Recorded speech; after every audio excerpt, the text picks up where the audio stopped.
ఏదైతే పాయింట్ ఎత్తుకొని నిన్ను జనాలు ఎగతాళి చేసి నీ మీద జోకులు వేస్తారో, నీ మీద పాటలు పాడతారో, నీ మీద రాగాలు తీస్తారో, దేవుడు అదే విషయాన్ని ఉపయోగించి నీకు విడుదల, రక్షణ, సక్సెస్ ఇవ్వబోతా ఉన్నాడు.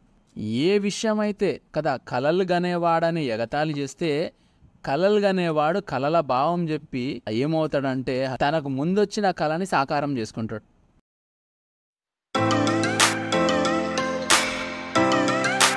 ఆదికాండము 39వ అధ్యాయము మరి 21వ వచనం నుంచి చదవండి. అయితే యెహోవా యోసేపునకు తోడై ఉండి అతని ఎల్లు రుణతారపడి అతని మీద ఆ చెరసాల యొక్క అధిపతికి కటాక్షం కలుగునట్లు చేశాను. అయితే ఇక్కడ ఏం చూస్తున్నాం అంటే అందరు వదిలేశారు, అందరూ ఆయనని దొంగలాగా చూస్తున్నారు, అందరూ ఆయనని ఇప్పుడు ఎట్లా ఉంటుంది, ఆయనని పట్టుకొచ్చారు, ఆయన బట్టలు ఆయనను గుంజుకొచ్చారు, యోసేపుని పట్టుకున్నారు, గుంజుకొచ్చారు, తన బట్టలంతా గుంజేస్తారు, జుట్టు అంతా చిందరవందర అయిపోయింది. ఆయన పాపం దాచుకున్న డబ్బులు అంటారా, లేకపోతే ఎన్ని సంవత్సరాలు కష్టపడి డబ్బులు దాచుకున్నాడు ఆ డబ్బులు అంటారా, వస్తువులు అంటారా, లేకపోతే తన ఏదైనా సరే అన్నీ ఆయన దగ్గర గుంజేసుకొని ఒక దొంగలాగా, ఒక క్రిమినల్ లాగా. ముఖ్యంగా అన్ని క్రైమ్లలో ఘోరమైన క్రైమ్ ఏంటంటే మరి ఒక ఆడపిల్లని కానీ ఒక స్త్రీని కానీ రేప్ అటెంప్ట్ చేయడము, వాళ్ళని చెరపడము, వాళ్ళని పాడు చేయడము, వాళ్ళతోటి మిస్బిహేవియర్ చేయడము. అన్ని క్రైమ్లలో ఇది చాలా ఘోరమైన క్రైమ్గా పరిగణిస్తారు కదా. కొంతమంది జైలుకి వెళ్ళిన వాళ్ళు చెప్తారు, జైలుకి వెళ్ళినప్పుడు దొంగతనం కేసులో వెళ్ళిన వాళ్ళు, గొడవల కేసులో వెళ్ళిన వాళ్ళు, మర్డర్ కేసులో వెళ్ళిన వాళ్ళు, వాళ్ళతో అంట లోపల ఉన్న ఖైదీలు ఒకలాగుంటారంట. కానీ ఎవడైతే ఈ ఆడపిల్లల్ని ఏడిపించి ఆడపిల్లలతోటి చెడ్డగా ప్రవర్తించి లేకపోతే వాళ్ళని చెరపడానికి ప్రయత్నించి ఇలాంటి దాంట్లో వెళ్తారో వాళ్ళని జైలు లోపల ఖైదీలే కొడతారంట. జైలు లోపల ఖైదీలే వీడు ఏ కేసులో వచ్చాడని పిలిచి, నువ్వు ఏ కేసులో వచ్చినావురా ఇక్కడ రాని ఫస్ట్ పిలిచి వాడి కేసు కనుక్కొని వాడు పలానా ఇలాంటి కేసులో వచ్చాడు అని తెలిస్తే ఇంకా వాళ్ళతోటి భయంకరంగా ప్రవర్తిస్తారంట, చాలా చండాలంగా ప్రవర్తిస్తారంట, వాళ్ళని టార్చర్ పెడతారంట జైల్లో. యోసేపు అట్లాంటి కేసులో వెళ్తా ఉన్నాడు జైలుకి, క్రిమినల్ అయిపోయాడు, దొంగ అయిపోయాడు కదా. ఇక్కడ మరి అంతా బాగుంది, సవ్యంగా జరుగుతుందన్న సమయంలో మరి యోసేపుని తీసుకెళ్ళి చెరసాలలో పడేస్తూ ఉన్నారు. అది కూడా ఏ కేసులో వెళ్తున్నాడు కదా, యజమాని భార్యను చెరపబోయాడు. అంతకంటే నిందేమని ఉంటుందా, అంతకంటే అవమానం ఏమైనా ఉంటుందా కదా. మన మీద కూడా నిందలు వేస్తున్నారు, మన మీద కూడా అవమానాలు వేస్తున్నారు కదా. మన మీద వేసిన నిందలకి అవమానాలకి మనము కింద మీద అయిపోతూ ఉంటాము. ముఖ్యంగా మరి ఆ మాటలు మాటికి గుర్తొస్తూ ఉంటాయి. సెక్షువల్ హరాస్మెంట్ కేసా, ఓకే, అయితే కింద మీద అయిపోతూ ఉంటాము, రకరకాలుగా ఇబ్బంది అయిపోతూ ఉంటాము, బాధపడతాం, అసలు మాటలు తట్టుకోలేం. కానీ ఇక్కడ యోసేపు మీద వేసిన నింద సెక్షువల్ హరాస్మెంట్ కేసు కదా. ఒక స్త్రీని చెరపబోయాడనే ఒక చాలా ఘోరమైన శిక్ష నింద అతని మీద వేసి అతనిని మరి తీసుకొని వెళ్ళి జైల్లో వేయడము జరిగింది కదా. ఇక్కడ ఆ ఆలోచన చాలు యోసేపు అక్కడక్కడే సూసైడ్ చేసుకొని చచ్చిపోవడానికి. ఈ బతికే కంటే చావడం మేలు కదా. ఎంతమందికి అనిపిస్తుంది అట్లా, ఈ బతకడం కంటే చావడము మేలు కదా. ఎందుకంటే నా తండ్రి ఇల్లు ఇంటిని వచ్చి నా తండ్రి ప్రేమను నేను పొందుకోలే, నా తల్లి చచ్చిపోయింది, నా తల్లి ప్రేమను నేను పొందుకోలేదు, నా అన్నలో నాకు సపోర్ట్ లేదు, నాకు ఆదరణ లేదు, నా అన్నల ఆదరణ నాకు దొరకలేదు, నా అన్నలే నన్ను మరి శత్రువులు అయిపోయి నన్ను మరి బానిసల కింద అమ్మేశారు. తీరా ఇక్కడ వచ్చి ఒక మరి ఆ యజమాని నన్ను మరి కొడుకులాగా చూసుకొని నన్ను అంత బాగా చూసుకుంటే తీరా ఆయన దగ్గర కూడా నేను బ్లేమ్ అయ్యాను. ఎంత బ్లేమ్ అయ్యానంటే ఆమె భార్యని ఏదో చేయబోయానని ఇంత ఘోరమైన నింద నా మీద వేశారు. కాబట్టి కదా హల్లెలూయా. మరి సైతాన్ ఆ రోజు మరి యోసేపుతో పాటు తన సెల్లో కూర్చొని ఉంటుంది కదా, జైల్లో పడేశారు కదా. ఆ సెల్లో యోసేపుతో పాటు యేసయ్య ఎట్లయితే 40 రోజులు ఉపవాసం ఉంటే వచ్చాయంతో మాట్లాడిందో అదేవిధంగా నేను అనుకుంటున్నా, నా ఇమాజినేషన్, నా ఆలోచన బట్టి సైతాన్ వచ్చి అక్కడ కూర్చొని ఇవన్నీ ఆయనకి రిపీట్ చేసి ఉంటుంది. ఎందుకంటే మనం కూడా ఎప్పుడైనా బాగా ఏదన్నా మంచి దెబ్బ తగిలినప్పుడు అన్నీ గుర్తొస్తూ ఉంటాయి, చిన్నప్పటి నుంచి గుర్తొస్తూ ఉంటాయి కదా, పాతకాలం నుంచి అన్నీ గుర్తొస్తూ ఉంటాయి. ఎంత గుర్తొస్తాయి అంటే కళ్ళ ముందు పిక్చర్ ప్లే అవుతూ ఉంటుంది స్క్రీన్ మీద, మొత్తం క్లియర్గా ఒకటి దాని తర్వాత ఒకటి గుర్తొస్తూ ఉంటుంది. ఆ రోజు ఇట్లా జరిగింది, ఈ రోజు ఇట్లా జరిగింది, నా తలరాత ఇంత, నా కిస్మత ఇంత, నేను ఎవరికి మంచి చేసినా నాకు ఇదే జరుగుతుంది, నా లైఫ్లో నేను ఎప్పుడు కూడా నేను మంచి రోజులు చూడలేను, నేను 4 రోజులు హ్యాపీగా ఉంటే 10 రోజుల సమస్యలు వస్తాయి, నేను ఒక రోజు నవ్వానంటే ఆ రోజు నెక్స్ట్ రోజు కంపల్సరీ ఏడుస్తా. విన్నారా ఈ మాటలు? విన్నారు ఎప్పుడన్నా? విన్నామన్నా. విన్నారా అన్నారా? కదా, హల్లెలూయా కదా. కొన్ని అన్నాము, కొన్ని విన్నాం కదా. అప్పుడు అనిపిస్తుంది కదా, ఇవన్నీ మరి గుర్తొస్తూ ఉంటాయి కదా, ఇవన్నీ అనిపిస్తూ ఉంటాయి ఒకదాని తర్వాత ఒకటి, ఒకదాని తర్వాత ఒకటి, ఒకదాని తర్వాత ఒకటి కదా. అవన్నీ అనిపించిన తర్వాత ఆ సైతాన్ ఏమంటుందంటే, ఇంకా నువ్వు బతికి ఏం లాభమో, నువ్వు చచ్చిపో అంటుంది. నువ్వు చచ్చిపో కదా. యోసేపుతో మాట్లాడి ఉండొచ్చు అట్లాంటి మాటలు, కానీ హల్లెలూయా ఆ విషయాలు ఏవి కూడా బైబిల్లో రాయలేదు. ఆ విషయాలు ఏవి కూడా బైబిల్లో రాయలేదు. రాయకుండా నేను ఎట్లా చెప్తున్నా కదా, ఎందుకంటే ఆయన ప్లేస్లో మనల్ని మనం ఊహించుకుంటే మనకు అర్థమైపోతుంది. ఆయన ఉన్న ప్లేస్లో మనల్ని మనం ఊహించుకుంటే ఇదంతా మనకు అర్థమైపోతుంది. అయితే 21వ వచనంలో ఒక రెవల్యూషనరీ వర్డ్ వాడుతూ ఉన్నాడు. అయితే యెహోవా యోసేపునకు తోడయుండి, కామా కదా, పులి స్టాప్ తర్వాత చెరసాలలో పడేశారు. చెరసాలలో అక్కడ చెరసాలలో ఉండెను, పులి స్టాప్. 21 నుంచి అయితే యెహోవా యోసేపునకు తోడయుండెను. అయితే కదా, ఇన్ని నిందలు, ఇన్ని అవమానాలు, అందరూ మనుషులు వదిలేశారు. ఇవన్నీ కరెక్టే, అందులో ఏమీ ఇది లేదు, అవి జరిగినవన్నీ కరెక్టే. కానీ ఇక్కడ ఏం కనిపిస్తుందంటే, దేవుడి వాక్యం ఏం సెలవిస్తుందంటే, యెహోవా యోసేపునకు తోడయుండి, యెహోవా క్రిస్టీనాకు తోడయుండి, యెహోవా అనంతకు తోడయుండి కదా, యెహోవా కరుణకు తోడయుండి కదా, యెహోవా నవ్యకు నా స్క్రీన్ మీద కనపడ్డ వాళ్ళ పేర్లు చెప్తున్నా కదా, హల్లెలూయా కదా, నవ్యకి తోడయుండి కదా. మీరు పలకండి, మీ పేరు మీరు పలకండి. యెహోవా కరుణాకర్కి తోడయుండి పలకండి, అందరు పలకండి. అయితే నా వెనక చెప్పండి, అందరు మైక్ ఆన్ చేసుకుని చెప్పండి. అయితే యెహోవా కరుణాకర్కి తోడయుండి. అనంతకు తోడయుండి. ఉండును గాక కాదు, ఉండి, అందరికీ కాదు కదా. ఇప్పుడు అందరంటే ఏమవుతుంది తెలుసా అన్న, గుంపులో కలిసిపోతుంది. రేపు అందరు చర్చకు వస్తున్నారంటే అందరం వస్తున్నాం అంటారు. అందరు రారు, ఎందుకంటే ఇప్పుడు అందరిలో వెళ్ళిపోయింది మ్యాటర్. అందరంటే అంటే వాళ్ళు వస్తే వీళ్ళు వస్తే వాళ్ళు వస్తారులే అని మనం పోం. కాబట్టి హల్లెలూయా, కాబట్టి అయితే యెహోవా కరుణాకర్కి తోడయుండి కదా, హల్లెలూయా. ఇది మనం గుర్తుపెట్టుకోవాలా కదా, హల్లెలూయా. ఎప్పుడైతే ఈ మాట మనం పలుకుతామో, హల్లెలూయా, మనము మరి మన మనసులో రియలైజ్ అవుతామో, మనం గ్రహిస్తామో, కొండంత బలం వస్తుంది. 1000 ఏనుగుల బలం వస్తుంది. తెలుగు భాషలో చెప్పాలంటే 1000 ఏనుగుల బలం వస్తుంది కదా, హల్లెలూయా. జైల్లో ఉన్నాడు. అయితే హైలైట్ చూడండి ఇక్కడ, అసలు దేవుడు ఎంత గ్రేటో. అయితే ఈయన వెళ్ళిందే సెక్షువల్ హరాస్మెంట్ కేసులో, అమ్మాయిని పాడు చేయబోయాడన్న కేసులో, యజమానికి నమ్మక ద్రోహం చేశాడన్న కేసులో, ఎవరైతే ఇంటికి పిలిచి అన్నం పెట్టి సహాయం చేశాడో అట్లాంటి వాడి ఇంటికే దాని ఏమంటారంటే చేటు తెచ్చాడు, ఆ ఇంటికే కన్నం వేశాడు అనే టైప్ లాంటి కేసులో ఈయన జైలుకి వెళ్తే దేవుడు గొప్ప కార్యం చూడండి. అయితే యెహోవా యోసేపునకు తోడయుండి అతని యందు కనికరపడి అతని మీద ఆ చెరసాల యొక్క అధిపతికి కటాక్షము కలుగునట్లు చేశాను. హల్లెలూయా.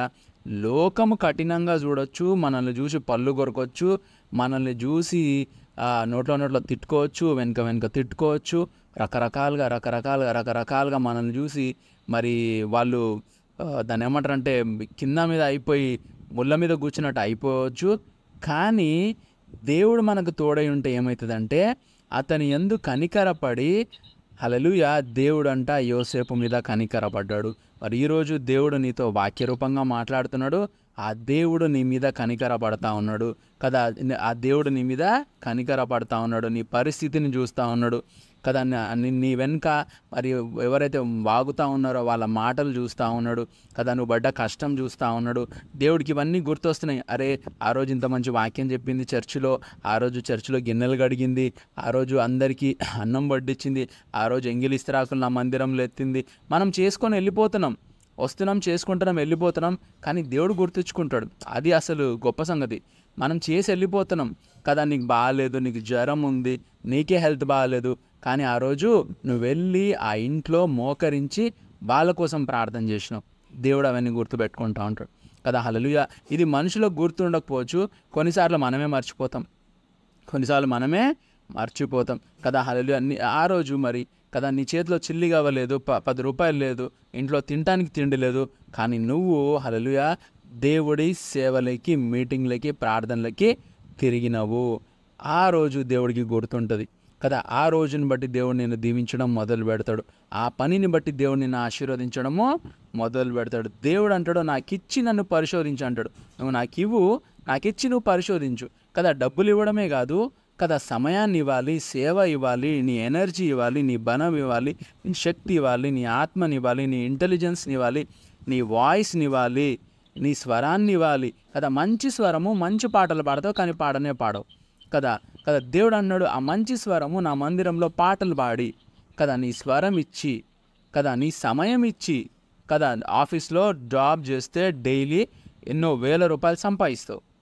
అదే సమయము దేవుడి మందిరంలో నాకు ఇవ్వమని దేవుడు అడుగుతున్నాడు, నాకు ఇచ్చి అంటున్నాడు కదా. కాబట్టి హల్లెలూయా, నేను అక్కడ పనిచేస్తే నాకు రోజుకి ఇంత అమౌంట్ వస్తుంది, నా దుకాణం తెరుచుకుంటే ఇన్ని పైసలు వస్తాయి, కానీ దేవుడు అన్నాడు అంత ప్రొడక్టివ్గా ఉన్న దేవుడు అవన్నీ గుర్తుపెట్టుకుంటా ఉంటాడు కదా. హల్లెలూయా. ఇది మనుషులకు గుర్తుండకపోవచ్చు, కొన్నిసార్లు మనమే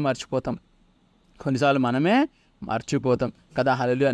ఆ రోజు మరి కదా నీ చేతిలో చిల్లి కావలేదు, 10 రూపాయలు లేదు, ఇంట్లో తినడానికి తిండి లేదు, కానీ నువ్వు హల్లెలూయా దేవుడి సేవలకి, మీటింగ్లకి, ప్రార్థనలకి తిరిగినవు. ఆ రోజు దేవుడికి గుర్తుంటుంది కదా. ఆ రోజుని బట్టి దేవుడు నిన్ను దీవించడం మొదలు పెడతాడు. ఆ పనిని బట్టి దేవుడు నిన్ను ఆశీర్వదించడము మొదలు పెడతాడు. దేవుడు అంటాడు, నాకిచ్చి నన్ను పరిశోధించు అంటాడు. నాకిచ్చి నువ్వు పరిశోధించు కదా. డబ్బులు ఇవ్వడమే కాదు కదా, సమయాన్ని ఇవ్వాలి, సేవ ఇవ్వాలి, నీ ఎనర్జీ ఇవ్వాలి, నీ బలం ఇవ్వాలి, నీ శక్తి ఇవ్వాలి, నీ ఆత్మని ఇవ్వాలి, నీ ఇంటెలిజెన్స్ని ఇవ్వాలి, నీ వాయిస్ని ఇవ్వాలి, నీ స్వరాన్ని ఇవ్వాలి కదా. మంచి స్వరము, మంచి పాటలు పాడతావు, కానీ పాడనే పాడవు కదా. దేవుడు అన్నాడు, ఆ మంచి స్వరము నా మందిరంలో పాటలు పాడి కదా, నీ స్వరం ఇచ్చి కదా, నీ సమయం ఇచ్చి కదా, ఆఫీస్లో జాబ్ చేస్తే డైలీ ఎన్నో వేల రూపాయలు సంపాదిస్తావు. అదే సమయము దేవుడి మందిరంలో నాకు ఇవ్వమని దేవుడు అడుగుతున్నాడు, నాకు ఇచ్చి అంటున్నాడు కదా. కాబట్టి హల్లెలూయా, నేను అక్కడ పనిచేస్తే నాకు రోజుకి ఇంత అమౌంట్ వస్తుంది, నా దుకాణం తెరుచుకుంటే ఇన్ని పైసలు వస్తాయి, కానీ దేవుడు అన్నాడు అంత ప్రొడక్టివ్గా ఉన్న వ్యక్తివి, అంత సక్సెస్ఫుల్గా ఉన్న వ్యక్తివి నా మందిరంలో నీ సమయాన్ని ఇచ్చి కదా. కాబట్టి హల్లెలూయా, డబ్బులు ఇవ్వడమే కాదు, ఎనర్జీ ఇవ్వడం, బలం ఇవ్వడం. ఎలాంటి పరిస్థితులలో కదా, నీ పరిస్థితి బాగాలేదు, నీకే గందరగోళం ఉంది, నీకే జాబ్ లేదు, కానీ నువ్వు వెళ్ళి ప్రార్థన చేస్తున్నావు, దేవా ఈ బ్రదర్కి జాబ్ దొరకాలి. నీకే హెల్త్ బాగాలేదు, మీ ఇంట్లో మీ అమ్మ నాన్నకే బాగాలేదు, నువ్వు వెళ్ళి ప్రార్థన చేస్తున్నావు, దేవా ఈ సిస్టర్ని బాగా చేయి, ఈ సిస్టర్ని మొట్టు, ఈ సిస్టర్ని స్వస్థపరచు కదా. హల్లెలూయా. దేవుడు యోసేపు మీద కనికరపడ్డాడు. దేవుడు నీ మీద కనికరపడతాడు, నీ మీద నువ్వు కనికర పడకు కదా. సెల్ఫ్ పిటి అనే ఒక ఇంగ్లీష్ వర్డ్ ఉంది, అది తెలుగులో లేదు. తెలుగులో దాని పదమే దొరకట్లేదు. అంటే నిన్ను నువ్వే పాపం అనుకోవడం, నిన్ను నువ్వే అయ్యో పాపం కరుణాకర్, అయ్యో పాపము అని నీకు నువ్వే జాలి పడకు కదా. నీకు నువ్వు జాలి పడ్డావు అనుకో, నీకున్న లోపల ఉన్న దాని ఏమంటారంటే ఆ ఫైర్ పోతుంది, ఫైర్ పోయి బుగ్గ అవుతుంది. నీ మీద నువ్వు ఎప్పుడు కూడా జాలి పడకు. సైతాన్ ఏం ఆశపడతా అంటే నీ మీద నువ్వు జాలి పడాలి, నీ స్థితి మీద నువ్వు మరి జాలి పడాలి, నీ పరిస్థితి మీద నువ్వు హీనంగా అనుకోవాలి. నా పరిస్థితి హీనంగా ఉంది, నా స్థితి హీనంగా ఉంది, నా బతుకు హీనంగా ఉంది, అట్లా అది నువ్వు ఫీల్ కావాలి అని మరి దుష్టుడు 1000 రకాలుగా ప్రయత్నం చేస్తాడు. కాబట్టి హల్లెలూయా, నీ మీద నువ్వు జాలిపడి నువ్వు చేసేది ఏమీ లేదు కదా. నువ్వు మీద నువ్వు జాలి పడటానికి దేవుడు నిన్ను మరి తన రక్తాన్ని, ప్రాణాన్ని పెట్టి కొన్నాడు. కాబట్టి చాలా ప్రైస్లెస్, చాలా వాల్యుబుల్, చాలా స్పెషల్. చాలా ప్రైస్లెస్, చాలా స్పెషల్, చాలా వాల్యుబుల్. అందరూ డైమండ్స్ అని వెతుకుతారు, బంగారం అని వెతుకుతారు. దేవుడు నిన్ను బంగారంగా ఎంచాడు, దేవుడు నిన్ను డైమండ్గా ఎంచాడు, దేవుడు నిన్ను విలువైన హల్లెలూయా విలువైన మరి చాలా చాలా ప్రాముఖ్యమైన వ్యక్తిగా ఎంచాడు. కాబట్టే నీతో దేవుడు మాట్లాడుతున్నాడు. ఈరోజు నేను మాట్లాడుతున్నా, నాకు అర్థమవుతుంది, చాలామందికి దేవుడు మాట్లాడుతున్నాడు, చాలామంది కనెక్ట్ అవుతున్నారు. పలానా వ్యక్తితో దేవుడు పలానా విషయం మాట్లాడాడని మీరు అది మీకు అర్థమవుతుంది. కానీ ఈ మాటలు నా మాటలు కాదు, దేవుడు మరి ఒక నాలాంటి వాళ్ళ నుంచి మీతో మాట్లాడుతున్నాడు అంటే అర్థం ఏంటి? దేవుడికి నువ్వు చాలా విలువైన దానివి, నువ్వు చాలా విలువైన వ్యక్తివి. అర్థమవుతుందా? దేవుడికి చాలా ప్రైస్లెస్ కదా. హల్లెలూయా. మరి అంత ప్రైస్లెస్ అయితే ఇన్ని ప్రాబ్లమ్స్ ఎందుకన్నా? అంత ప్రైస్లెస్ అయితే ఇన్ని కష్టాలు ఎందుకన్నా? అంత ప్రైస్లెస్ అయితే ఎందుకన్నా ఇవన్నీ ఫేస్ చేస్తూ ఉన్నాము? ఎందుకంటే ఆయన వెళ్తా చెప్పాడు, ఈ మార్గము, ఈ ఇరుకు మార్గము, ఈ మార్గంలోనే నేను నడిచాను, నన్ను చూసి మీరు కూడా నడవండి కదా. వాళ్ళు మీ యజమానినైనా నన్నే వదలలేదు, మిమ్మల్ని ఎట్లా వదులుతారు కదా. మీ అల్టిమేట్ గోలు ఇక్కడ డబ్బులు సంపాదించుకోవడము, కార్లు కొనుక్కోవడము, బిల్డింగ్లు కొనుక్కోవడము, సుఖపడము, మంచిగా ఎంజాయ్ చేయడము కాదు కదా. హల్లెలూయా. ఇది హల్లెలూయా. ఇక్కడ నువ్వు దేవుడికి సాక్షి బిడ్డగా నిలబడాలి. దేవుడు నీకు ఏ స్థాయి నుంచి ఎక్కడికి తీసుకొచ్చాడు, ఏ పరిస్థితిలో దేవుడిని చేయబట్టుకున్నాడు, ఏ పరిస్థితిలో దేవుడు నిన్ను లేవనెత్తాడు, ఏ పరిస్థితుల్లోనూ నువ్వు దేవుడితో నడిచినావు కదా. హల్లెలూయా. డబ్బులు లేవు, తెల్లారితే డబ్బులు వేరే వాళ్ళకి కట్టాలి కదా, డబ్బులు కట్టాలి, మా చేతిలో చిల్లి లేదు, వాళ్ళు ఏమంటారో తెలీదు. అలాంటి పరిస్థితుల్లో కూడా దేవుడు వాక్యాన్ని, దేవుడి సేవని, దేవుడి ప్రార్థనని ముందు పెట్టుకొని కేవలం విశ్వాసంతో ముందుకు సాగటము దేవుడు చూస్తూ ఉన్నాడు కదా. అన్ని డబ్బులు ఇచ్చేసి, అన్ని బంగారం ఇచ్చేసి, అన్నీ ఇచ్చేస్తే నువ్వు ఇంకా నీ దగ్గర చూడటానికి ఏమన్నది కదా. అప్పుడు ఎవరైనా అందరూ ఒకటే, ఎవరైనా గొప్పలే, అందరూ ఎవరైనా ప్రార్థన చేస్తారు, ఎవరైనా చర్చ్కి వస్తారు, ఎవరైనా వాక్యం చెప్తారు, ఎవరైనా సాక్ష్యాలు చెప్తారు, ఎవరైనా ఎగిరెగిరి గంతులు వేస్తారు. కానీ హల్లెలూయా కదా, నువ్వు ఒక స్టామ్ని ఫేస్ చేస్తూ ఉన్నావు, ఒక ప్రాబ్లమ్ని ఫేస్ చేస్తూ ఉన్నావు కదా, ఒక చిక్కుముడి లాంటి జీవితంలో నువ్వు వెళ్తూ ఉన్నావు. కానీ హల్లెలూయా నువ్వు నీతిగా బతుకుతా ఉన్నావు కదా. తప్పు చేస్తే ప్రమోషన్ వస్తుంది, తప్పు చేస్తే డబ్బులు వస్తాయి, తప్పు చేస్తే సుఖం వస్తుంది. కానీ అవన్నీ వైపు చూడకుండా న్యాయం వైపు, నీతి వైపు చూస్తూ ఉన్నావు కదా. దేవుడు నీతో మాట్లాడుతున్నాడు అంటే నువ్వు చాలా చాలా ప్రాముఖ్యమైన దానివి, విలువైన దానివి కదా. హల్లెలూయా. ఇప్పుడు మనం ఏదైతే ఫేస్ చేస్తూ ఉన్నామో, ఇప్పుడు ఏదైతే మనము చూస్తూ ఉన్నామో, ఇవి హల్లెలూయా, ఈ విషయాలు, ఈ స్థితులు, ఈ గతులు కదా హల్లెలూయా మనకి రేపు పెద్ద సాక్ష్యం అవుతాయి, చాలా గొప్ప సాక్ష్యం అవుతాయి కదా. ఇంటర్నల్గా లోపల నుంచి ఆత్మీయంగా మీరు మెరవడం మొదలవుతూ ఉన్నారు, మీ వస్త్రాలు మెరవడం మొదలవుతున్నాయి. మా సిస్టర్ చెప్పింది, వస్త్రాలు మెరవాలి. వస్త్రాలు ఎప్పుడు మెరుస్తాయి కదా? ఇలాంటి సమస్యల గుండా వెళ్తూ కూడా హల్లెలూయా సాక్షి బిడ్డలుగా నిలబడితే నీ వస్త్రాలు మెరవడం మొదలవుతాయి కదా. హల్లెలూయా నీ వస్త్రాలు షైన్ అవ్వడము మొదలవుతాయి. అన్నీ బాగున్నప్పుడు చర్చ్కి వచ్చి, అన్నీ బాగున్నప్పుడు దేవుడికి పాటలు పాడి, అన్నీ బాగున్నప్పుడు దేవుడికి ఆహా ఓహో చెప్పడం కంటే కూడా హల్లెలూయా మరి మంచిలో చెడులో, కష్టంలో సుఖంలో ఏదున్నా కానీ మరి మనం ఏకరీతిగా ఉంటామని దేవుడు మరి అట్లా ఉండాలని దేవుడు ఆశపడతా ఉన్నాడు. ఇక్కడ యోసేపు మీద అంట యెహోవా యోసేపుకు తోడయుండి ఆయన మీద కనికరపడి ఏం చేశారంటే ఆ చెరసాల యొక్క అధిపతి కటాక్షము కలుగునట్లు చేశాను. ఇక్కడ చెరసాల అధిపతి అనే ఒక ఆ జైలుకి ఒక జైలర్ ఉన్నాడు. ఇక్కడ సౌండ్ రావద్దు, ఇక్కడ ఒక జైలర్ ఉన్నాడు. ఆ జైలు మొత్తానికి ఒక జైలర్ ఉంటే ఆ జైలర్ కంట యోసేపు మీద కటాక్షం వచ్చిందంట కదా. మనం అనుకుంటాం ఊరలందరూ మన మీద కటాక్షం పెట్టాలనుకుంటాం. దేవుడు అంటాడు వీళ్ళందరూ వేస్ట్ కాలరా, వీళ్ళు కటాక్షం పెట్టినా పర్వాలేదు, ఒక్కడు ఉంటాడరా వాడు నీ మీద కటాక్షం చూపిస్తే చాలు, వాడు నీకు కైండ్నెస్ చూపిస్తే చాలు కదా. ఒక కీ పర్సన్ ఉంటాడు, ఆ కీ పర్సన్ దగ్గరికి వెళ్ళినప్పుడు అతని కటాక్షం దేవుడు మన మీద పెడతాడు, అతని కైండ్నెస్ మన మీద పెడతాడు కదా. యేసు ప్రభు దేవుని దయయందును మనుషుల దయయందును వర్ధిల్లుచూ ఉండెను. నువ్వు ఈ లోకంలో మరి హల్లెలూయా సక్సెస్ఫుల్ కావాలంటే నీకు దేవుని దయ అవసరము, మనుషుల దయ కూడా అవసరం. నువ్వు కనిపించిన వాళ్ళందరితోటి విరోధంగా ఉంటే నీకు మనుషుల దయ ఎక్కడ వస్తుంది?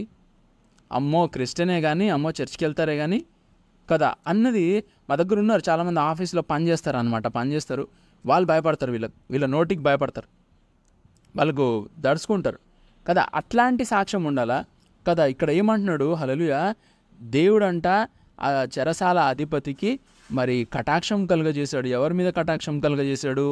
యోసేపు మీద కటాక్షము కలుగజేశాడు. హల్లెలూయా. యోసేపు మీద కటాక్షం కలుగజేశాడు కదా, కనికరం కలుగజేశాడు కదా. చెరసాల అధిపతి ఆ చెరసాలలో ఉన్న ఖైదీలందరినీ యోసేపు చేతికి అప్పగించెను.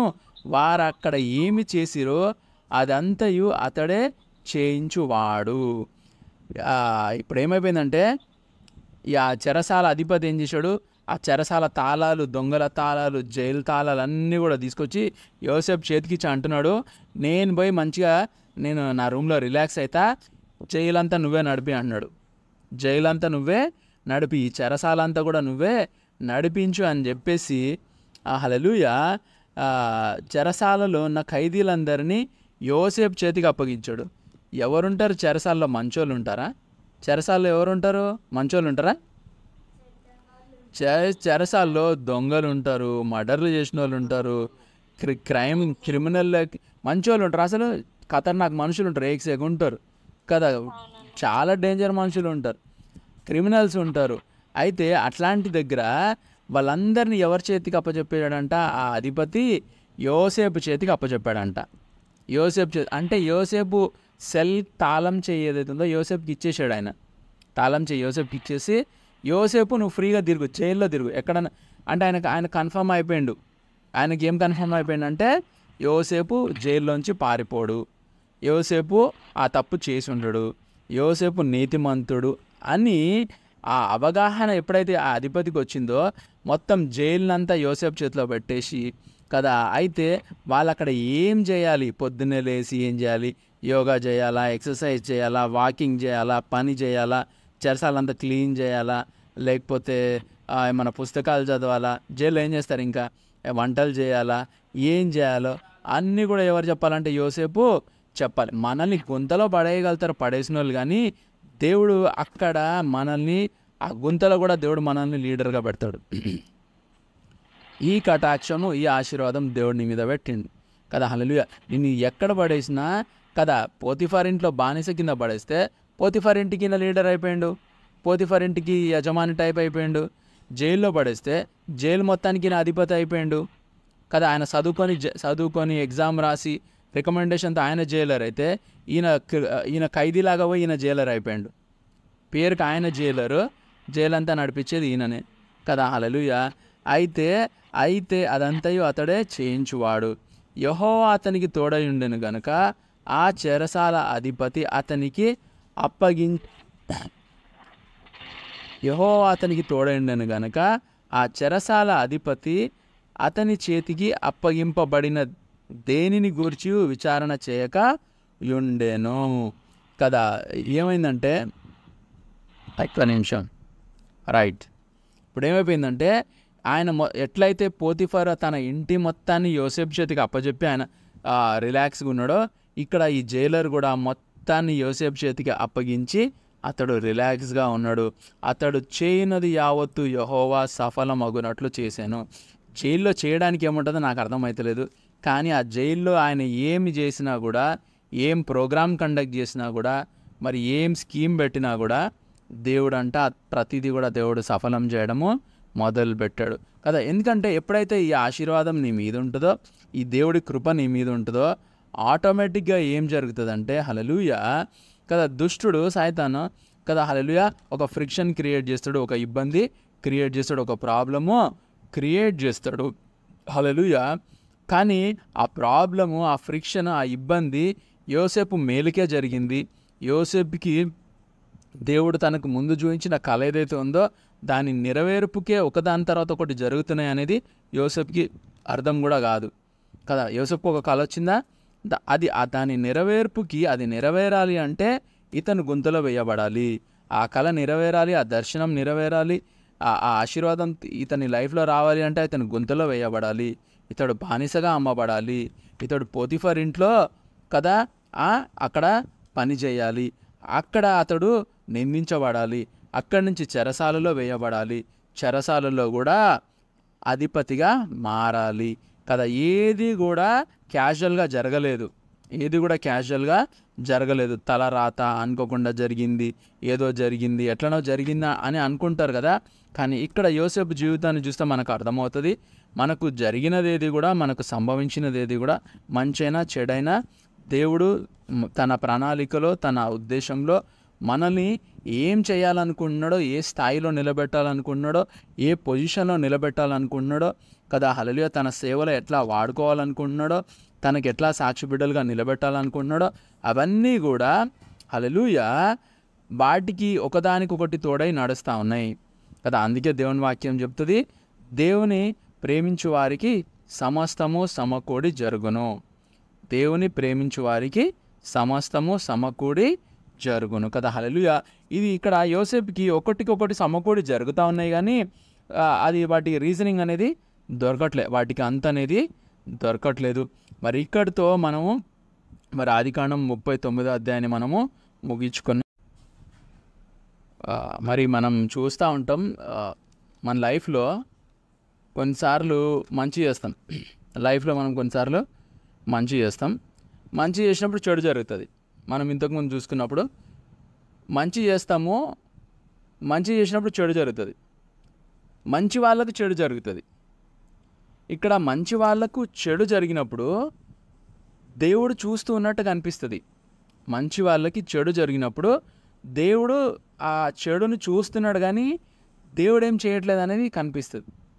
అప్పుడు ఏమనిపిస్తుంది అంటే, నేను నీతిగా ఉన్నా, మంచిగా ఉన్నా, నాకు చెడు జరుగుతుంది, నాకు చెడు జరిగితే జరిగింది, కానీ దేవుడు చూస్తూ కూడా ఏమీ చెయ్యలేదు. అక్కడ దేవుడు చూస్తూ కూడా అక్కడ ఏమీ చెయ్యలేదు అనేది మనకి ఇక్కడ యోసేపు లైఫ్లో మనం చూస్తాం. ఎందుకంటే యోసేపు నీతిగా ఉన్నాడు, తన పవిత్రతను కాపాడుకున్నాడు, ఏ కీడు చేయలేదు. కానీ యోసేపుకి మటుకు కీడు జరిగింది, యోసేపుకి మటుకు నిందలు వచ్చినాయి, యోసేపుకి మటుకు బ్లేమ్స్ వచ్చినాయి, యోసేపుకి మటుకు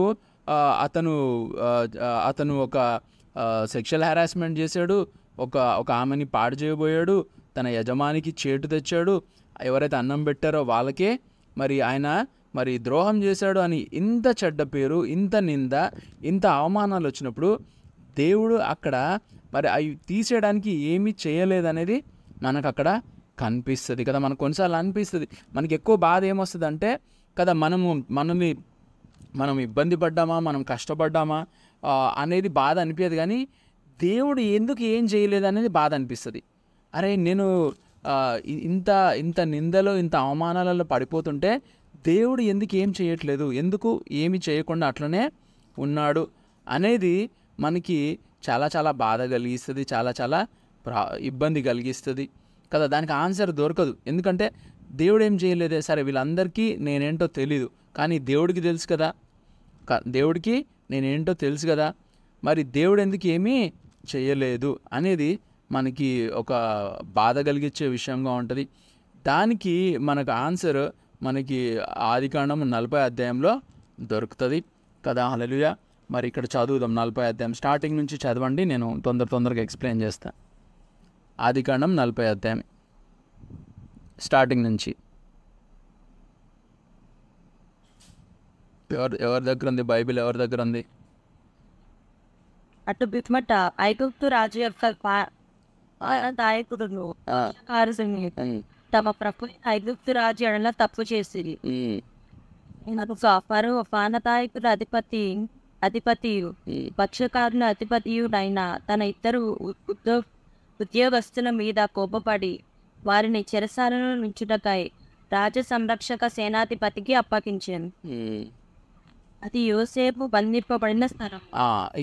ఇక్కడ చూస్తా ఉన్నాము, మరి ఐగుప్తుకు పరిపాలించేది ఫరో రాజు, ఐగుప్తుని పరిపాలించేది ఫరో రాజు. ఐగుప్తు రాజుకి కప్ బేరర్ అని ఒకడు ఉంటాడు. కప్ బేరర్ అంటే ద్రాక్షరసం అందించే వ్యక్తి ఒకడు ఉంటాడు. ఇంకొకడు ఆయనకి మరి భక్షకారకుడు అంటే ఆయన తినే అన్నము, భోజనము, రొట్టె, బ్రెడ్, వాళ్ళు ఏం తింటారో బేకర్, ఇంగ్లీష్లో ఏమంటాడంటే కప్ బేరర్ అండ్ బేకర్. ఒకసారి క్రిస్టిన్ ఆ వాక్యం చెప్పింది కప్ బేరర్ గురించి, మరి బేకర్ గురించి. మరి మీలో ఎంతమందికి గుర్తుందో. అయితే ఈ ఐగుప్తు రాజుకి ద్రాక్షరసం అందించే వ్యక్తి ఒకడు ఉంటాడు. మరి వాడిని జైల్లో వేస్తారు, ఒకడు ఆ రాజుకి రొట్టె అందించే వ్యక్తి ఉంటాడు. మరి హల్లెలూయా వాణ్ణి చెరసాలలో వేస్తారు. వాళ్ళు రాజుకు వ్యతిరేకంగా ఏదో తప్పు చేస్తారు. తప్పు చేసినప్పుడు వాళ్ళిద్దరిని మరి ఆ అధిపతినైనా తన ఇద్దరు ఉద్యోగస్తుల మీద కోపపడి రాజు వాళ్ళిద్దరి మీద కోపపడి ఏం చేస్తాడంటే వాళ్ళని ఏ జైల్లో అయితే యోసేపు ఉన్నాడో ఆ జైల్లో మరి ఆ రాజ సంరక్షక సేనాధిపతికి అప్పగించి మరి అదే జైల్లో వేయడము జరుగుతుంది. ఓకే, ఇది క్లారిటీ ఉంది కదా. యోసేపు ఉన్న జైలుకి ఇద్దరు వచ్చారు రాజు దగ్గర పనిచేసేవాళ్ళు. ఒకళ్ళేమో ద్రాక్షారసం అందించేవాళ్ళు, ఇంకొకళ్ళేమో ఆయన తినే రొట్టెను అందించేవాళ్ళు. వీళ్ళిద్దరు కూడా అదే జైలుకి వచ్చారు. వచ్చిన తర్వాత 4వ వచనం చదవండి. ఆ సేనాధిపతి వారిని యోసేపు చేయగా అతడు వారిని ఉపచారం చేశాను. వారు కొన్ని దినములు కావలిలో నుండిన తరువాత వారిద్దరు అనగా చెరస్థులను బంధింపబడిన ఐగుప్తు రాజు ఒక పానాదాయకుడును పక్షకారుడు ఒకటే రాత్రి కలలు కనది, ఒక్కొక్కడు వేరు వేరు భావంలో కల కనదు. అయితే ఇక్కడ చూస్తా ఉన్నాము కదా, వాళ్ళని తీసుకొచ్చి యోసేపు వశం చేశారు. యోసేపు వశం చేసినప్పుడు అతడు వారికి ఉపచారం చేశాను. ఇది చాలా ఇంపార్టెంట్ కదా, ఉపచారము చేశాను కదా. హల్లెలూయా, హీ అటెండెడ్ దెమ్ కదా. నీ చేతికి ఎవరినైనా దేవుడు అప్పగించినప్పుడు వాళ్ళని ఉపచారం చేయడం నీ ధర్మము, వాళ్ళతో మంచిగా బిహేవ్ చేయడం నీ ధర్మము, వాళ్ళకు కావాల్సిన విషయాలని కదా నీ శక్తి కొలది చేయడము నీ ధర్మము కదా. ఎప్పుడైతే నువ్వు ఎవరికైనా ఉపచారం చేస్తావో, నీ చేత్తో ఎవరికైనా కదా హల్లెలూయా పరిచర్య చేస్తావో వాళ్ళు నీ ద్వారా దేవుణ్ణి చూస్తారు, నీలో దేవుడి ప్రేమను చూస్తారు, నీలో హల్లెలూయా దేవుడికి వాళ్ళు కనెక్ట్ అవుతారు. ఇది ఒకటి గమనించుకోవాలి. వాళ్ళిద్దరిని చాలామంది బైబిల్ చదివాను, నేను కూడా బైబిల్ చదివాను, కానీ యోసేపు వీళ్ళకు ఉపచారం చేశాడన్న నాకు గుర్తులేదు. చాలా పాతగా చదివాను, కానీ చాలామంది చదువుతారు. ఈ చిన్న పాయింట్ మనం మిస్ అయిపోతాం. ఈయన వాళ్ళిద్దరికి ఉపచారం చేస్తున్నాడంట, వాళ్ళకి అటెండ్ అవుతున్నాడంట, వాళ్ళతో చాలా మంచిగా బిహేవ్ చేస్తూ ఉన్నాడు. ఈయన అధిపతే కదా, జైలు మొత్తం ఈయన చేతిలోనే ఉంది కదా, చేతిలో అధికారం ఉందని చెప్పి నోటికి వచ్చినట్టు మాట్లాడచ్చు, బుద్ధి తనకు మనసుకు నచ్చినట్టు ప్రవర్తించవచ్చు కదా. దేవుడు అధికారం ఇచ్చి చూస్తాడు, దేవుడు డబ్బు ఇచ్చి చూస్తాడు, దేవుడు అన్నిచ్చి చూస్తాడు.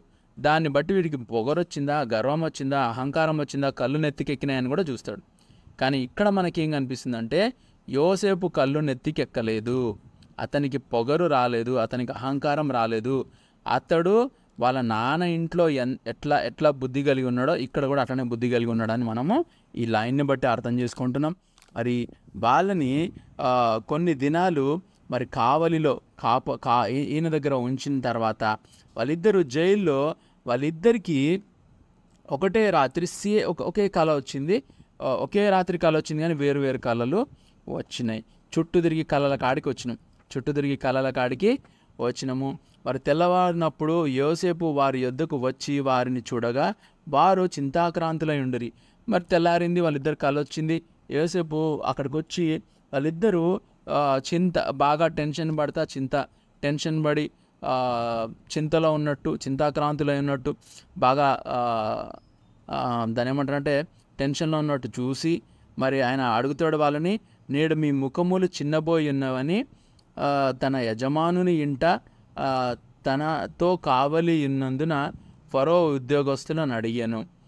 అందుకు వారు, మేము కలలు కంటిమి, వాటి భావము చెప్పగలవారెవరునూ లేరని అతనితో ననగా, యోసేపు వారిని చూసి, భావములు చెప్పుట దేవుని ఆధీనమే గదా, మీరు దయచేసి ఆ కలలు నాకు వివరించి చెప్పుడా. నేను ఇక్కడ కళల దగ్గరికి వచ్చాం, కళల దగ్గరికి వచ్చాం కదా. ఈయన అక్కడ ఉన్నాడు, ఈయన అసలు యాక్చువల్గా ఎక్కడ ఉండాలి? పోతిఫర్ ఇంట్లో ఉండాలి. పోతిఫర్ ఇంట్లో ఈయనకు ప్రాబ్లం వచ్చింది, సమస్య వచ్చింది. ఎట్లాంటి సమస్య వచ్చిందంటే ఈయన వచ్చి జైల్లో పడాలి, జైల్లో పడే సమస్య వచ్చింది. జైల్లో పడ్డాడు. జైల్లో పడిన తర్వాత కదా అక్కడికి ఇద్దరు వ్యక్తులు వస్తున్నారు, రాజు దగ్గర పనిచేసిన ఇద్దరు వ్యక్తులు వస్తూ ఉన్నారు కదా. ఇద్దరు ఉద్యోగస్తులు వస్తూ ఉన్నారు. ఆ ఇద్దరు ఉద్యోగస్తులు మరి రాజు ఇంటికి వచ్చినప్పుడు, ఆ చెరసాలకు వచ్చినప్పుడు బంధించబడిన వారిద్దరు అనగా చెరసాలలో బంధించబడిన ఐగుప్తు రాజు యొక్క పానదాయకుడు ఎంత స్పష్టంగా రాశాడో చూడండి వాక్యము. ఒక్కొక్క వర్డ్, ఒక్కొక్క లైన్, ఒక్కొక్క పలానా పలానా పలానా పలానా కదా, చాలా స్పష్టంగా. పానదాయకుడు, భక్షకారుడు కలలు కనిరి. తెల్లారినప్పుడు వాళ్ళని అడిగాడు. ఆయన వీళ్ళని అడుగుతున్నాడు, ఎందుకు మీ ముఖాలు చిన్నపోయినాయి అని. కాబట్టి అందుకు వారు, మేము కలలు కన్నాము. ఒక్క నిమిషము, ఏదో లైన్ మిస్ అయినట్టున్నాను నేను ఇక్కడ. వారిద్దరూ అనగా చెరసాలలో బంధింపబడిన ఎక్కడ మిస్ అయ్యామో, వారి కొన్ని దినములు కావలిలో నుండిన తర్వాత. Okay, right. వాళ్ళిద్దరూ కొన్ని రోజులు కావలిలో ఉన్న తర్వాత వాళ్ళిద్దరికి కళ వచ్చింది. కళ వచ్చినప్పుడు వాళ్ళు టెన్షన్ పడుతూ ఉన్నారు, వాళ్ళు బాధలో ఉన్నారు. అయితే ఈయన వెళ్ళి వాళ్ళ ముఖాలను చూసి, వాళ్ళు ఎందుకు అట్లా మీ ముఖములు చిన్నబోయి ఉన్నవని తన యజమానుని ఇంట తనతో కావలి ఉన్నందున ఫరో ఉద్యోగస్తులను అడిగాను కదా. ఆయన అక్కడ ఎవరు చెరసాల అధిపతి ఎవరైతే ఉన్నాడో అక్కడ యోసేపు ఉన్నాడనే అనే పాయింట్ని ఇక్కడ స్పష్టంగా చెప్తా ఉన్నాడు. 7వ వచనంలో ఎంత స్పష్టంగా చెప్తా ఉన్నాడంటే, ఎందుచేత మీ ముఖములు చిన్నబోయి ఉన్నవని తన యజమానుని ఇంట తనతో కావలి ఉన్నందున ఫరో ఉద్యోగస్తులను అడిగాను. ఫరో ఉద్యోగస్తులను ఎందుకు అడగాల్సి వచ్చింది, ఎక్కడ అడగాల్సి వచ్చిందంటే వాళ్ళు ఉన్న ప్లేస్లో ఈయన ఉన్నాడు కాబట్టి అని చెప్తున్నాడు. అంటే దేవుడు ఏం చెప్తున్నాడు, ప్లేస్ వాల్యూ గురించి చెప్తా ఉన్నాడు. అక్కడ ఉండాల్సిన ప్లేస్ వాల్యూ గురించి. మనకు కొన్నిసార్లు కొన్ని ప్లేస్లలో ఉండడం అసలు ఇష్టం లేదు. అసలు ఎప్పుడు బయటపడాలి, ఎప్పుడు వెళ్ళిపోవాలని ఉంటుంది. కానీ దేవుడు నువ్వు ఎక్కడ ఉండాలో అక్కడ నిన్ను ఉంచాడు. అర్థమైందా? నిన్ను ఎక్కడ ఉంచాడో అక్కడ ఉంచాడు. అక్కడ దేవుడి చిత్తం మీద అర్థం చేసుకోవాలి. ఈ 7వ వచనం ఎంత టెక్నిక్గా ఉంది, ఎంత ట్విస్టెడ్గా ఉందంటే, ఇతను అక్కడ ఆ ఆఫీసర్ ఇంట్లో, ఆ అధిపతి ఇంట్లో, అక్కడ ఆ చెరసాలలో ఈయన అక్కడ ఉన్నాడు కాబట్టి, ఆ ప్లేస్కి వీళ్ళు వచ్చారు కాబట్టి, వాళ్ళు ఈయన ముందు ఉన్నారు కాబట్టి, వాళ్ళ ఫేసులు వికారంగా ఉన్నాయి కాబట్టి, వాళ్ళు టెన్షన్ పడుతున్నారు కాబట్టి వాళ్ళని అడుగుతూ ఉన్నాడు. అంటే ఆ ప్లేస్లో యోసేపు ఉండాలి, వాళ్ళు ఆ కలగనే టైంకి యోసేపు అక్కడ ఉండాలి అని దేవుడు నిర్ణయించాడు. దేవుడు అతనిని అక్కడికి తీసుకొని వచ్చాడు. చాలాసార్లు మనకు అర్థం కాదు, ఎందుకు దేవా ఈ నందినగర్ బస్ స్టాప్లో మమ్మల్ని కట్టిపడేసినావు, ఎందుకు దేవా నన్ను పలానా ఇంట్లో కట్టిపడేసినావు, ఎందుకు దేవా ఈ ఉద్యోగంలో నన్ను ఇరికిచ్చేసినావు, ఎందుకు నేను ఇక్కడ ఇరుక్కుపోయాను, ఎందుకు నేను ఇక్కడ పసాయించిపోయాను, ఎందుకు నేను ఇక్కడి నుంచి బయటికి రాలేకపోతున్నాను అని మనకు చాలాసార్లు క్వశ్చన్ వస్తుంది, కానీ దానికి ఆన్సర్ దొరకదు. కానీ యోసేపు విషయంలో మనం చూస్తే దేవుడి ప్రణాళికలో ఈ ప్లేస్ చాలా ఇంపార్టెంట్, ఈ సిచ్యువేషన్ చాలా ఇంపార్టెంట్. అయితే వాళ్ళు ఏం చెప్తున్నారు 8వ వచనంలో, మేము కలలు కంటిమి కదా. ఎవరికి చెప్తున్నారు? కలలు కానీ, ఆయనకు కలల గురించి చెప్తున్నారు. ఈయన కల కానీ, ఏం కల కన్నాడు యోసేపు చెప్పండి, నేనేం మాట్లాడుతున్నా అప్పటి నుంచి. యోసేపుకి వచ్చిన కళ చెప్పండి. నక్షత్రాలు నమస్కారం చేస్తాయని లోపడతాయని ఒట్టు, మళ్ళీ తనకి 11 పనులు మొక్కుతాయనేసి ఒక్క తనకు అంటాడు. షార్ట్కట్లో చెప్పింది, అన్నంత షార్ట్కట్లో చెప్పింది. సూర్యచంద్రులకి నక్షత్రాలు నమస్కారం చేస్తాయా? సూర్యచంద్రులు నక్షత్రాలు యోసేపుకి నమస్కారం చేస్తాయా? అవన్నీ బెండై యోసేపుకి నమస్కారం చేస్తాం. కరెక్టే, అర్థం కరెక్టే. ఇంకా పనులు ఎవరికి నమస్కారం చేస్తాయి? ఎవరి పనులు ఎవరికి నమస్కారం చేస్తాయి? యోసేపు పనులకి వాళ్ళ పనులు నమస్కారం చేస్తాయి.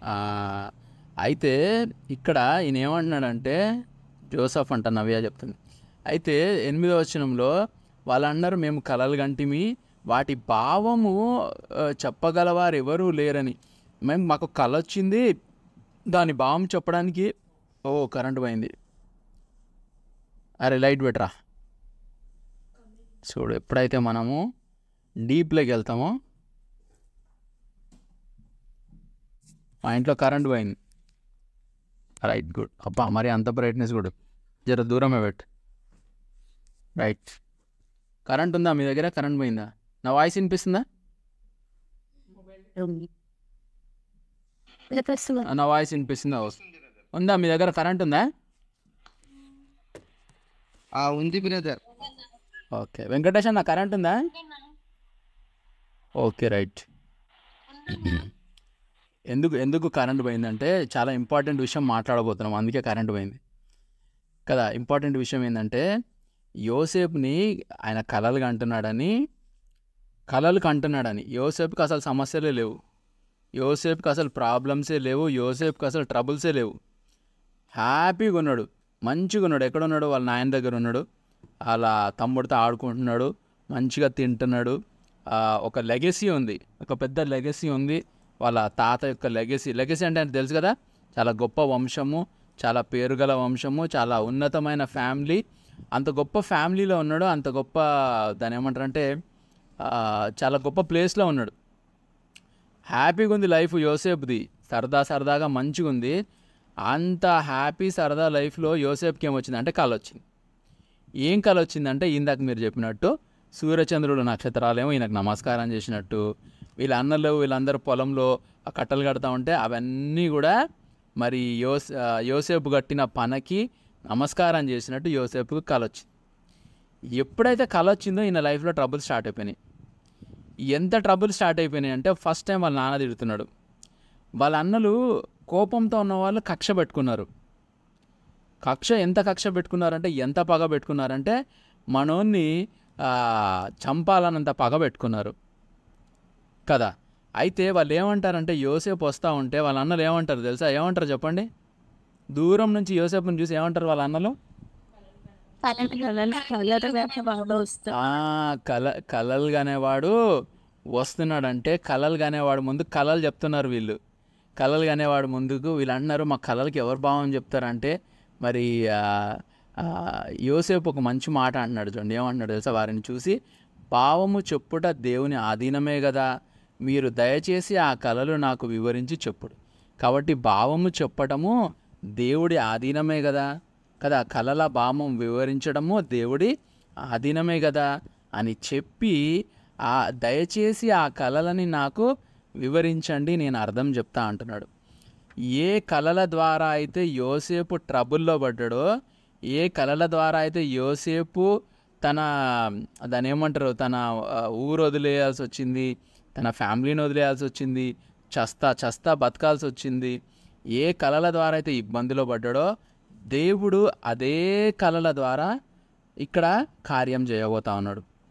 దేవుడు అదే కలలను ఉపయోగించి యోసేపుకి మరి వాళ్ళ అన్నలు ఏదైతే పేరు పెట్టారో కలలు కనేవాడు వస్తున్నాడని, మరి హల్లెలూయా, ఏదైతే పాయింట్ ఎత్తుకొని నిన్ను జనాలు ఎగతాళి చేస్తారో, ఇది గుర్తుపెట్టుకోండి.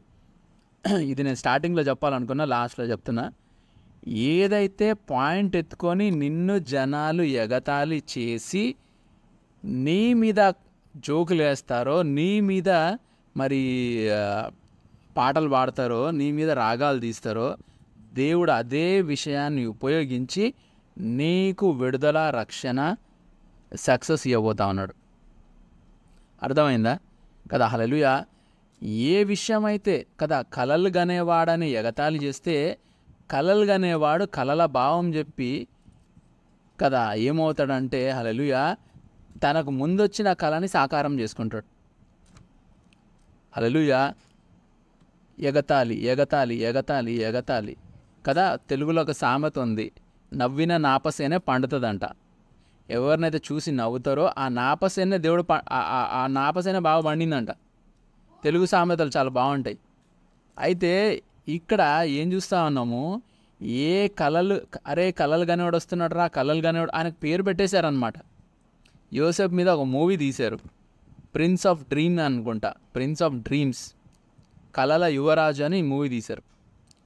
ఇక్కడ ఏ టాలెంట్ని బట్టి, ఏ విషయాన్ని బట్టి నిన్ను చిన్న చూపు చూస్తున్నారో, ఏ విషయాన్ని బట్టి నిన్ను మరి సైతాన్ నిన్ను ఎగతాళి చేయాలి, నిన్ను ఇబ్బంది పెట్టాలని చూస్తుందో, అదే విషయాన్ని బట్టి దేవుడు నిన్ను దీవించబోతా ఉన్నాడు, దేవుడు నిన్ను ఆశీర్వదించబోతా ఉన్నాడు కదా. కాబట్టి దేవుడు నీకు ఇచ్చిన ఏ తలాంత్ అయినా కానీ చిన్న చూపు చూసుకోవద్దు. మంచి మంచి పాటలు పాడుతున్నారు. గ్రూప్లో పాడితే ఏమొస్తుంది, నేను ఒకదాన్నే పాడితే ఏమొస్తుంది, చర్చిల్లో పాడితే ఏమొస్తుంది. ఫర్ ఎగ్జాంపుల్ చెప్తున్నా, బ్రహ్మాండమైన వాక్యాలు చెప్తున్నారు. కొంతమందికి వాక్యం చెప్పినందుకు శ్రమ స్టార్ట్ అయింది ఇంట్లో. వాక్యము చెప్పినందుకు వాళ్ళు ఇంటోళ్ళు చూసి భయపడ్డారు. వామ్మో ఏంది ఇంత వాక్యాలు, ఇంత డీప్ మీనింగ్ వాక్యాలు, వీళ్ళు పాస్టర్ అయిపోతారా, కన్వర్ట్ అయిపోతారా, అందులో కలిసిపోతారా, ఏమైపోతారా అని వాళ్ళు పరేషాన్ అయిపోయారు ఇంట్లో. చర్చ్ కూడా పోవడానికి వీల్లేదు అంటున్నారు. కాబట్టి దేనిని బట్టి నిన్ను రిస్ట్రిక్ట్ చేస్తున్నారో, నిన్ను కంట్రోల్ చేస్తున్నారో, నిన్ను తొక్కి పెట్టాలని చూస్తున్నారో అదే నీకు హల్లెలూయా రెడెంప్షన్కి కారణమవుతుంది. అదే నీకు సక్సెస్కి కారణమవుతుంది. అదే దేవుడి చిత్తాన్ని నీ జీవితంలో నెరవేర్చడానికి ముఖ్యమైన కారణమవుతుంది. జనాలు తీసేసిన రాయి మూలకు తలరాయి అయింది. జనాలు ఎగతాళి చేసిన కలలు కనేవాడు కలల యువరాజు అయ్యాడు కదా హల్లెలూయా. దీని తర్వాత మరి హల్లెలూయా అది ఇంకా చాలా డీప్గా ఉంది కాన్సెప్ట్. మరి ఆల్మోస్ట్ 11 అవుతుంది కాబట్టి మరి అది మనము దేవుడి చిత్తం అయితే రేపు చూసుకుందాం. దేవుడి చిత్తం అయితే రేపు కానీ శనివారం కానీ కదా హల్లెలూయా. కాబట్టి హల్లెలూయా మరి దేవుడు జనాలు మరి మనుషులు మరి మిమ్మల్ని దూషించినప్పుడు, మిమ్మల్ని నిందించినప్పుడు, ముఖ్యంగా దేవుడి విషయంలో మరి జనులు మిమ్మల్ని దూషించి ఎగతాళి చేసి నానా మాటలు పలుకున్నప్పుడల్లా మీరు సంతోషించి గంతులు వేయండి. ఎందుకంటే పరలోక రాజ్యంలో మీ ధనము అధికమవుతుంది. పరలోక రాజ్యంలో నీకు ధనం ఉంది, నీకు ప్రాపర్టీ ఉంది, నీకు ఆస్తి ఉంది, అది డబల్ అవుతుంది.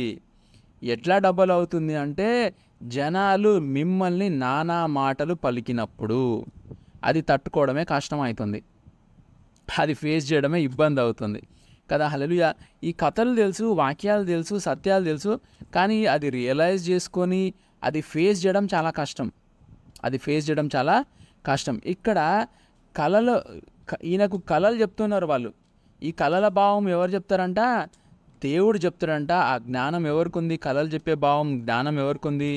యోసేపుకి దేవుడు జ్ఞానం ఇచ్చాడు. కళల భావం వివరించే జ్ఞానం దేవుడు యోసేపుకి ఇచ్చాడు. యోసేపు వచ్చిన శ్రమలకి, ఇబ్బందులకి యోసేపు ఏమో అనుకోవాలి తెలుసా? నా జన్మలో నేను కళలు కన్నాను అనుకోవాలి. నేను కలగన్నాను నా తండ్రికి దూరం అయ్యా, నేను కలగన్నాను నా తోబుట్టులకు దూరం అయ్యా, నేను కలగన్నాను నా దేశానికి దూరం అయ్యా కదా. నేను చర్చ్కి వెళ్ళాను, నాకు ఈ ప్రాబ్లం వచ్చింది. నేను సేవ చేస్తున్నాను, నాకు ఈ ప్రాబ్లం వచ్చింది కదా. నేను మీటింగ్లో పెట్టాను, నాకు ఈ ప్రాబ్లం వచ్చింది. నేను ఇంతకుముందే లోకంలో ఉన్నప్పుడు, అన్యుడిగా ఉన్నప్పుడు, విగ్రహారాధన ఉన్నప్పుడు, నా ఇష్టం వచ్చినట్టు మరి చేస్తున్నప్పుడు అంతా బాగుంది. కానీ దేవుడి దగ్గరకు వచ్చాను, నాకు ఇది దూరమైంది, నాకు అది దూరమైంది, నా చేతిలో డబ్బులు ఉండట్లేదు కదా హల్లెలూయా. అట్లనే యోసేపు మళ్ళా కళ కనకూడదు, కళల గురించి మాట్లాడకూడదు. కానీ హల్లెలూయా ఏ కళల గురించి అయితే అతడు ఎగతాళి చేయబడ్డాడో ఆ కళలు అతని జీవితాన్ని మలుపు తిప్పబోతూ ఉన్నాయి, ఆయన లైఫ్ని టర్న్ చేయబోతూ ఉన్నాయి కదా హల్లెలూయా.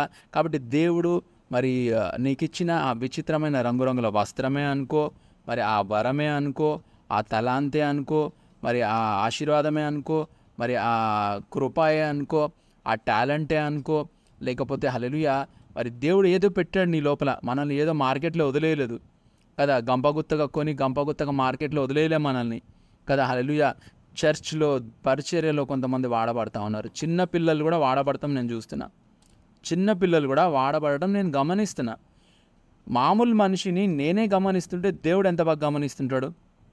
ఎవరో నీళ్ళు పోస్తున్నారు ఈ మధ్య చర్చిలో తింటుంటే, చిన్నపిల్లలు షారా అనుకుంటా, షారానా అజేనా ఎవరో చిన్నపిల్లలు, రియా అనుకుంటా కదా. అది జగ్గు పట్టుకొని వచ్చి నీళ్ళు తింటుంటే నీళ్ళు పోస్తా అంటారు గ్లాసులో. జగ్గు అంత లేరు, జగ్గుతో నీళ్ళు పోస్తుంటే భయం అవుతుంది, మొత్తం ఏడో పోసేస్తారో మీద అని. నార్మల్ మనిషిని నాకే ముద్దుగా అనిపించి, నాకే అరే ఎంత బాగా చేస్తున్నారని అనిపించినప్పుడు దేవుడికి ఎంత ముద్దు వస్తారు. కాబట్టి చిన్నపిల్లల విషయమే కాదు, ఎక్కడైనా సరే దేవుడి మందిరంలో వాడబడడం అనేది కదా హల్లెలూయా.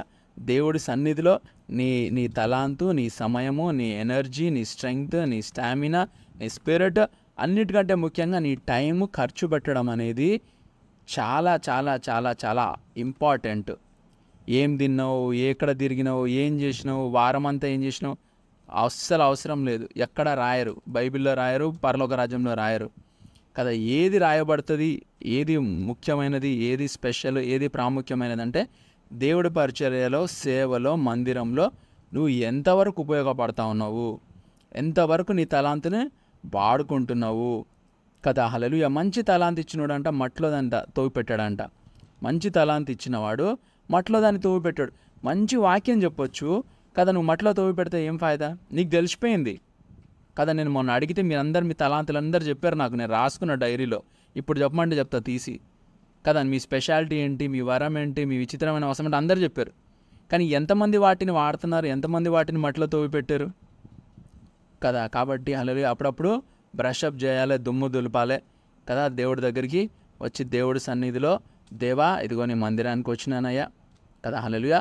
నన్ను నేను నీ మందిరంలో ప్రజెంట్ చేసుకుంటున్నా కదా. హల్లెలూయా. కాబట్టి మన లైఫ్ ఎప్పుడు ఎట్లా టర్న్ అవుతుందో తెలియదు, ఏ విధంగా ఎప్పుడు మలుపు తిరుగుతుందో తెలియదు కదా. ఎప్పుడు ఏ టర్న్ ఎట్నుంచి ఏం జరుగుతుందో తెలియదు. ఇంకా హల్లెలూయా.